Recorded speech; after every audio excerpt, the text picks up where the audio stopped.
नमस्कार, सत श्री अकाल, आदाब, गुड मॉर्निंग। स्वागत है आप सभी का stories from the heart by Shraddha Pandey podcast पर, जहां मिलती हैं ऐसी कहानियां जो विचारों, जज्बातों, उम्मीदों, संभावनाओं से भरी होती हैं। मैं हूं आपकी दोस्त और होस्ट श्रद्धा, और हर बार की तरह इस बार भी सुनाने जा रही हूं अपनी ही लिखी ऐसी कहानी जो आपकी, हमारी और हमारे परिवार तथा समाज से जुड़ी हो, जो तोड़ देती हो सारी दीवारें, चुरा ले जाती हो आपको आपसे और अपने आगोश में बैठाकर आपसे गुफ्तगू करती हो।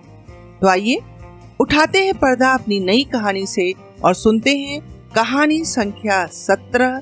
कहानी का नाम पहचान।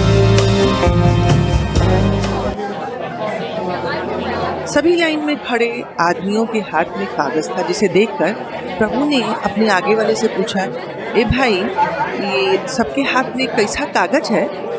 फॉर्म है आधार कार्ड के लिए, तुमने नहीं भरा? नहीं साहब, हमें पढ़ना लिखना नहीं आता।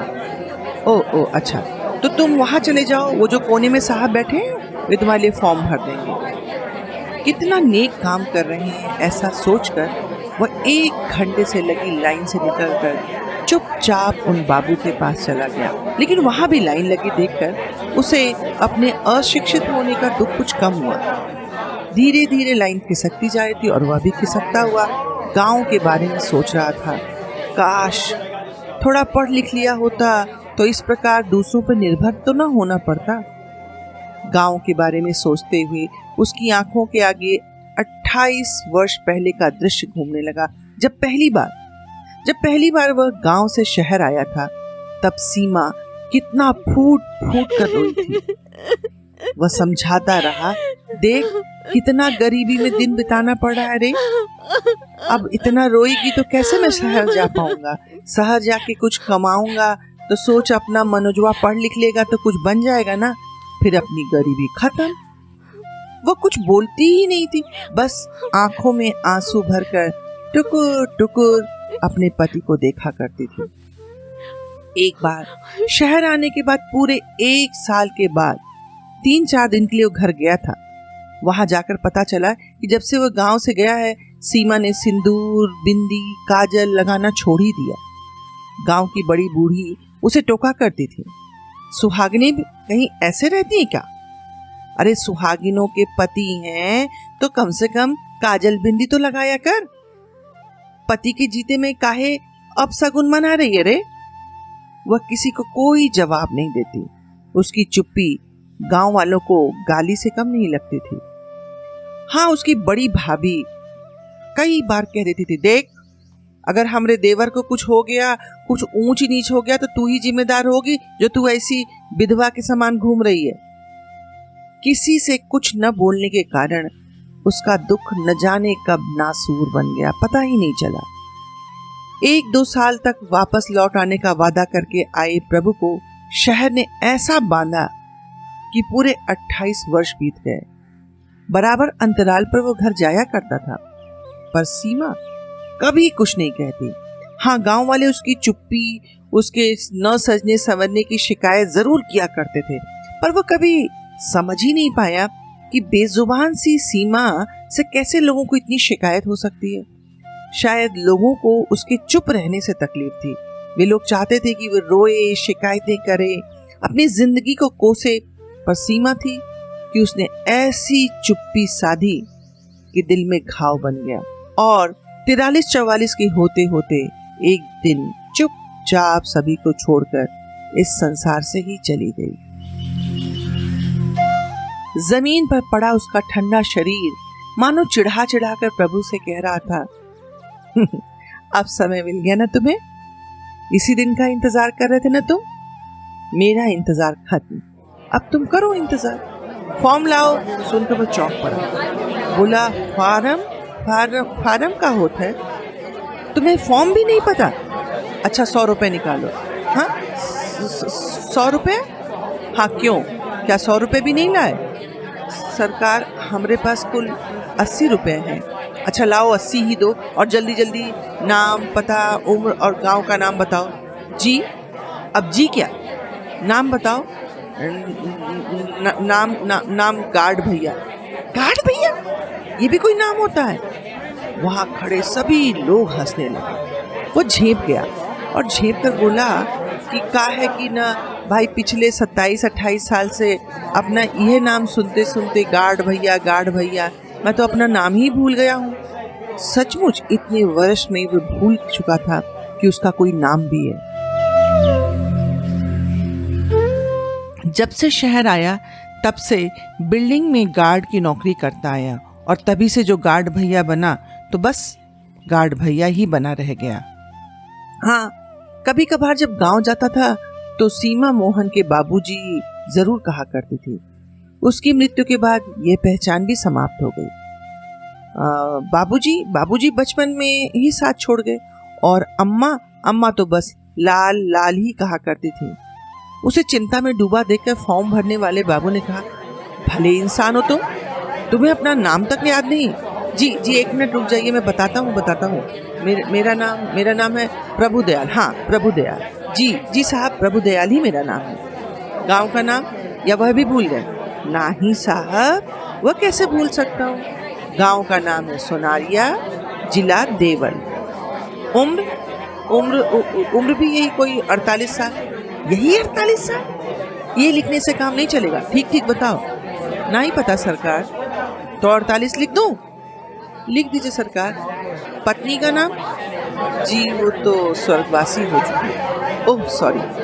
ऐसा कहकर फॉर्म भर के साहब ने उसके हाथ में फॉर्म थमा दिया और कहा, उधर जाकर लाइन में लगकर इस फॉर्म को जमा करा दो। कब तक मिल जाएगा आधार कार्ड? काहे कि बड़ी परेशानी होने लगी है। आधार कार्ड के बिना सोसाइटी वाले वेतन ही नहीं दे रहे हैं। महीना भर लग सकता है। उस दिन सोसाइटी में प्रभु बड़ा खिन्न रहा। पिछले 28 वर्षों से गार्ड भैया नाम सुनकर खुश हो जाने वाले प्रभु को लगा जैसे उससे उसकी पहचान ही छीन ली गई हो। फ्लैट नंबर 207 वाली मैडम ने पूछा भी, क्या हुआ भैया, घर में सब ठीक है ना? जी हाँ मैम साहब, सब ठीक है। उसने ऐसा कहकर उनके बेटे की तरफ देखा ही नहीं जिसके साथ वो घंटों खेला करता था। शाम होते ही सोसाइटी के सारे बच्चे उसे घेर लेते थे। कभी वो भालू की कहानी सुनाता तो कभी शेर की सुनाता। सोना ने पूछा भी, गार्ड भैया, जब हम खेल कर आएंगे तब आप हमें कहानी सुनाओगे ना? वही अच्छी वाली कहानी। उसने बड़े बेमन से कहा, आज नहीं बिटिया, फिर कभी। फिर कभी क्यों? बस ऐसे ही। अच्छा ठीक है, फिर कल आपको ना 2 कहानी सुनानी पड़ेगी। ठीक है 2 सुनाऊंगा। कहने को तो कह दिया, पर सोचने लगा उसने अपने मनोज को तो कभी कहानी सुनाई ही नहीं। जब उसे गांव छोड़कर आया था तब वह 2 बरस का था। अब तो पूरे 30 बरस बीत गए। बिल्कुल अपने माँ का स्वभाव पाया है। पाए भी क्यों ना, सीमा ने ही उसे माँ बाप बनकर पाला था। आज वही मनोज बाप बन चुका था, 3 बरस के बेटे का बाप। वो सोचने लगा कि मनोज का बचपन तो जी नहीं पाया, पर अब जीना चाहता हूँ अपने नाम के साथ, अपने परिचय के साथ। हाँ, अब मैं अपने गांव जाकर अपने नाम के साथ जीऊंगा। दूसरे दिन अपना बोरिया बिस्तर बांध सोसाइटी से अपना पैसा रुपया जो कुछ भी उसे मिला लेकर चल दिया गांव की तरफ, जहां कभी सीमा के साथ अपने जिगर के टुकड़े को अकेला छोड़कर आया था, मनोज के बाबूजी से गार्ड भैया बनने। कितनी बार गांव आया था, लेकिन पहले ऐसी अनुभूति कभी हुई नहीं थी जैसी आज हो रही थी। आज उस मिट्टी से जुड़ने जा रहा था जहां उसकी पहचान थी। अभी गांव की सीमा पर पैर रखा ही था कि उसे आवाज सुनाई पड़ी, अरे बताया ही कैसे आना हुआ। प्रभु ने अपना सामान जमीन पर रखा और बाहें फैला दी। केशव ने उसे अपने बाहों में भर लिया। दोनों ने सामान उठाया और घर की तरफ चल दिए। रास्ते में जिसे देखो वही आवाज लगाता, प्रभु भैया राम राम, राम राम, प्रभु भैया राम राम।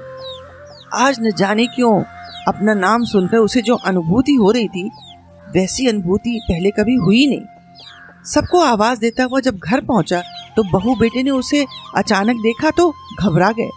पोता अपनी अम्मा के पीछे चिपका उसकी तरफ ही देख रहा था। प्रभु ने हाथ बढ़ाया तो वह अम्मा से और चिपक गया। थोड़ी देर में दोनों में दोस्ती हो गई। बहू ने कहा, बेटा ये दादा हैं। दादा बोल, दादा, दादाजी, दादा। बच्चा प्रभु के बड़े भाई की तरफ देखने लगा तो प्रभु ने हंसते हुए कहा, अरे वे तो बड़कऊ दादा हैं, बड़कऊ। मैं हूं तेरा प्रभु दादा। बच्चे का भ्रम समाप्त हो गया। उसने बड़कऊ दादा और प्रभु दादा में अंतर कर लिया था। रात को खाना खाकर सोते समय प्रभु ने आवाज लगाई, ला पोते को दे दे, मैं थोड़ा खेलूं उसके साथ। अपने पोते को अपने पेट पर बैठाए प्रभु सोच रहा था, आज मुझे असली पहचान के साथ साथ पोते के रूप में अपना अस्तित्व भी मिल गया। उसने पैर को मोड़कर उसका झूला बनाया और झूला बनाकर झुलाते हुए गाने लगा, तू मेरा लाल, तू मेरी जान, तुझ में खो जाऊं, हो जाऊं निहाल, तेरे लिए मैं सपने सजाऊं। मैं हूं प्रभु लाल, तू मेरा गोपाल, तू मेरा लाल, तू मेरी जान। धन्यवाद।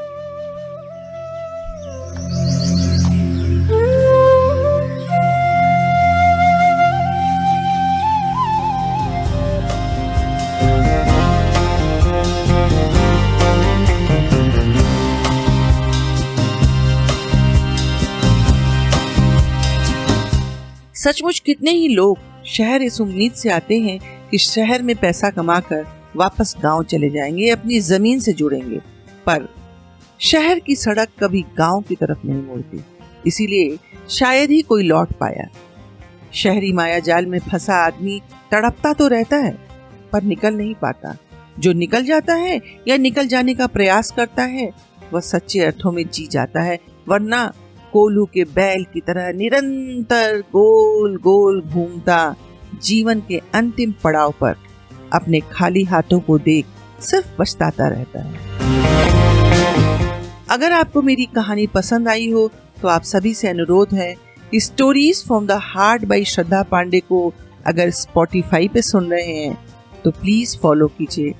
एंकर पर सुन रहे हैं तो वॉइस मैसेज भेजकर मेरा हौसला बढ़ाइए, और YouTube पे सुन रहे हो तो लाइक सब्सक्राइब कीजिए, और हाँ, अपने मित्रों के साथ साझा करना ना भूलिएगा, तथा अपने विचार shraddha.pdy@gmail.com पर भेजने की कृपा कीजिए, जिससे मेरा हौसला बढ़े। एक पक्ष के पश्चात फिर मिलेंगे अपनी नई कहानी के साथ। मैं श्रद्धा आपकी प्रतिक्रिया की प्रतीक्षा में।